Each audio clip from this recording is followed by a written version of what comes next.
ইলিয়াস কাঞ্চনের এই অসুস্থতার খবরে ভক্তদের পাশাপাশি রীতিমতো উদ্বিগ্ন দেশের চলচ্চিত্র মহল। নায়িকা রোজিনাও তার ব্যতিক্রম নন। আগে থেকেই জানতেন ইলিয়াসের ব্রেন টিউমারের বিষয়টি।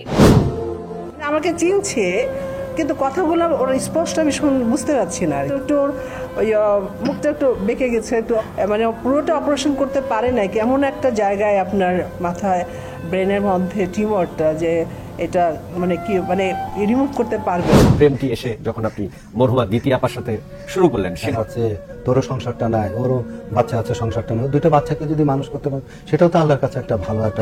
সেই সিদ্ধান্তটা কি ভুল ছিল আপনার? আমার এটা সিদ্ধান্তটা আসলে ভুল ছিল। আপনি নিশ্চয়ই জানতেন দ্বিতীয় আপার সাথে ইলিয়াস কাঞ্চনের একটা সম্পর্ক ছিল, বিয়েও হয়েছিল। ইলিয়াস কাঞ্চন মানে বিয়ে হয়েছে পরে জানছি, কিন্তু তার সাথে তো অনেকগুলি সিনেমা করছে এটা জানতাম। এটা তো সবাই জানি আমরা। ভালো নেই ইলিয়াস কাঞ্চন, স্পষ্ট কথা বলতে পারছে না, মুখ বেঁকে গেছেন। চিত্রনায়িকা দিতি যে রোগে মারা গিয়েছেন, ঠিক সেই রোগেই আক্রান্ত ইলিয়াস কাঞ্চন। এবার নতুন করে চিত্রনায়িকা দিতি এবং ইলিয়াস কাঞ্চনের সম্পর্ক নিয়ে ভক্তদের সামনে নতুন জল্পনা কল্পনা। ইতিমধ্যেই ইলিয়াস কাঞ্চনের খুব কাছের মানুষ চিত্রনায়িকা রোজিনা এবং দিতির বড় ভাই এ বিষয়ে মুখ খুলেছেন।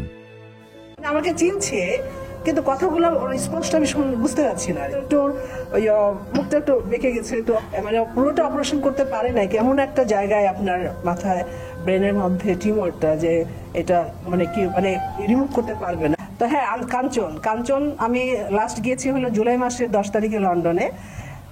যেই শুনি যে শুনি মানে ওর মেয়ে থাকে অনেক বছর থেকে, ওখানে বিয়ে করেছে, বাচ্চা টাচ্চাও হয়েছে তার ওইখানটায়। বাচ্চার এখন বয়স বোধহয় 14-15 বছর, মেয়ে ছেলে হয়তো 7-8 বছর, যাই হোক। তো হঠাৎ করে আপনার আমি করেছি, হঠাৎ করে আপনার কি বলে, আমি বোধহয় ফোন করেছি কিনা, দেখো কাঞ্চনের ওয়াইফ এখন বর্তমান যে আছে ওর সাথে আমার খুবই সুন্দর সম্পর্ক। ও ফোন করেছে আর কি হোয়াটসঅ্যাপে, যে কথা বদল হচ্ছে। তো আমি জিজ্ঞেস করলাম, তুমি কোথায়? বললো যে আমি তো লন্ডনে। আচ্ছা, কাঞ্চনের তো অসুস্থ কি হয়েছে তার? বলে না, ব্রেনে বোধহয় কি, অতটা বলতে চাচ্ছিল না। তাই আমি বলি ওকে দাও তো। তো আমি কথা বললাম তার সাথে, ও কথাটা একটু আদো করে বলছিল। আমি কি হয়েছে কাঞ্চন তোমার?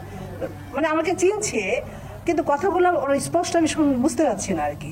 পরে দেখো আমি ওনাকে বললাম যে ওনার কি ব্যাপার, কারণ ওর ব্রেনে ধরা পড়েছে টিউমার, যার জন্য একটু কথা অত স্পষ্ট বলতে পারছে না। তাই আমি বললাম ঠিক আছে, আমি আসবো দেখার জন্য। তো আমি যেখানে থাকি স্ট্রাটফোর্ড, রংপুর একদম রোডে, তো থাকি আর একটু দূরে আর কি।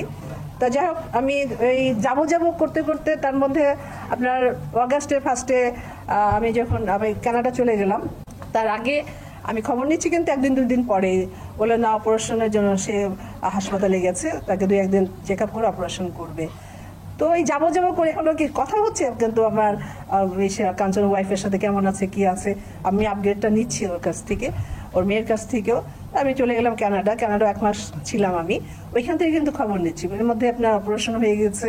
তা বললাম আমি যে কি অবস্থা, করে না মানে পুরোটা অপারেশন করতে পারে না। কেমন একটা জায়গায় আপনার মাথায় ব্রেনের মধ্যে টিউমারটা, যে এটা মানে কি মানে রিমুভ করতে পারবে না, তবে কিছুটা আপনার এই করে দিয়েছে আর কি, যে কি বলে ক্লিন করে দিয়েছে। আচ্ছা ঠিক আছে, আমি আবার লন্ডন আসলাম, এসে কথা বললাম আপনার অনুর সাথে, ওর মেয়ের সাথে। পরে আমি গেলাম ওকে দেখার জন্য। আমি আপনার সেপ্টেম্বরে আমি 17 তারিখে ফ্লাই করেছি, 14 বা 15 তারিখে গেছি আমি দেখার জন্য। তো কথা বলছে, সে চিনছে, সে সবই ঠিক আছে, ওকে নামাজও পড়ে সে দাঁড়িয়ে। তো অতটা বেশ ভালো লাগে না, মনে হচ্ছিল যেন আছে না, যে খুব বোর ফিল করছে সে, বা কেন এত কাজের মানুষ তো, তাই না, একটা জায়গায় বন্দি আছে। তারপর আমি চলে আসছি। তারপর হলো ওর সাথে ছবিও তুলেছি আমি, আমার এক বান্ধবীও গিয়েছিল, কিন্তু দেখলাম যে ওদের ফ্যামিলিগতভাবে কাউকে জানাচ্ছে না আর কি, যার জন্য কিন্তু আমি এসে কাউকে বলি নাই। শুধু আমি বলেছি মিশা ভাইকে, বুঝতে পারছো, মিশা ভাইকে ছবি পাঠিয়েছি, আমার কাছে এখন আছে, বসে আছে, কথা বলছে নর্মালাইজ, কিন্তু একটু ওই মুখটা একটু বেঁকে গেছে, একটু অসুস্থ যেটা হয় আর কি, কিন্তু কথা বলছি স্পষ্ট, চিনছে এভরিথিং। তো মাঝে একটু একটা কথা তো বলতেছিল, আমার মধ্যে 75 মনে হয় না, একটু আছে না মাঝে একটু আছে না, যেন কোথায় দূরে চলে যাচ্ছে, তারপর আবার নর্মালাইজ। যাই হোক, আপনি নিশ্চয়ই জানতেন দ্বিতীয় আপার সাথে ইলিয়াস কাঞ্চনের একটা সম্পর্ক ছিল, বিয়েও হয়েছিল। ইলিয়াস কাঞ্চন মানে বিয়ে হয়েছে পরে জানছি, কিন্তু তার সাথে তো অনেকগুলি সিনেমা করছে এটা জানতাম। এটা তো সবাই জানি আমরা। তখন কি আসলে ওই বিয়েতে জানলেন আপনি বা কাউকে জানাইও না? না, এটা এইভাবে ইয়ে হয়েছে আর কি।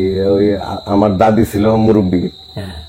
মত দিল যে আচ্ছা ঠিক আছে, ইয়া তো এইভাবে ভালো না, ইলিয়াস কাঞ্চন নয়, ভালো লোক, ভালো লোক, হ্যাঁ। ভালো লোক মানে সামাজিক, Right. তারপরে নামাজি, হ্যাঁ, এই ইয়া হিসাবে যেমন বললো যে ঠিক আছে ইয়া করতে পারবো। তারপরে ইলিয়াস কাঞ্চনের সাথে বিয়ে হলো। আচ্ছা, দ্বিতীয় এবং ইলিয়াস কাঞ্চন সাহেবের সংসারটা মানে ভেঙে যাওয়ার কারণটা কি আসলে? যেহেতু আপনি বড় ভাই, নিশ্চয়ই জানেন আপনার পরিবারের একজন। আমি যতটুকু দেখেছি তারা বেশ মানে সাবালক এবং ইয়া তাদের মোটামুটি ম্যাচুরড ছিল আর কি। তার সন্তান, তাদের সন্তানরা উভয়ই মানে এখানেও তো আসছেন বেড়াইতে, ইলিয়াস কাঞ্চনের সন্তানরা আসছে দিদির সাথে।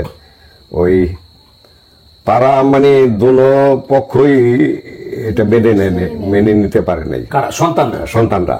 আচ্ছা, সন্তানরা এইভাবে তাদের কোনো মনোমালিন্য কিংবা কোনো ঝগড়াঝাটি এরকম কিছু হয় নাই। হ্যাঁ, দুইজনের সিদ্ধান্তেই মানে তাদের ইয়া ভেঙে যায়।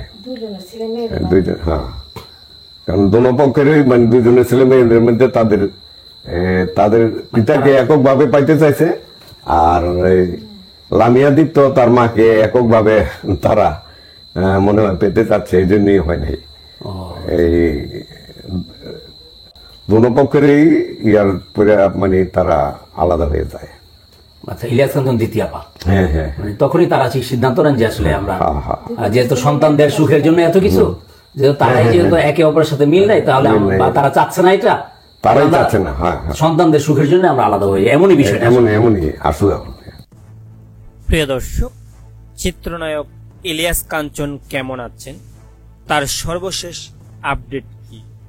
এবার এক সময়ের জনপ্রিয় অভিনেত্রী রোজিনা চিত্রনায়ক ইলিয়াস কাঞ্চনের স্বাস্থ্যের সর্বশেষ আপডেট দিয়েছেন। তিনি গত 13 তারিখ চিত্রনায়ক ইলিয়াস কাঞ্চনের সাথে লন্ডনে দেখা করেছেন। প্রিয় দর্শক, রোজিনা জানান চিত্রনায়ক ইলিয়াস কাঞ্চন অনেকটাই সুস্থ আছেন এবং তার মুখ একটু বেঁকে আছেন, তবে চিকিৎসা করলে অবশ্যই তিনি তাড়াতাড়ি সুস্থ হয়ে উঠবেন।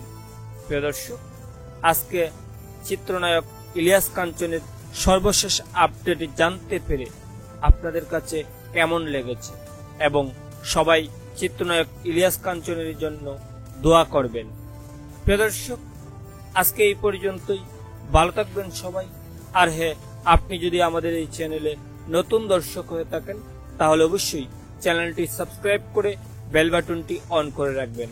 আজকের মতো এখানে বিদায় নিচ্ছি, দেখা হচ্ছে পরবর্তী কোনো এক ভিডিওতে। ভালো থাকবেন সবাই, ধন্যবাদ সবাইকে।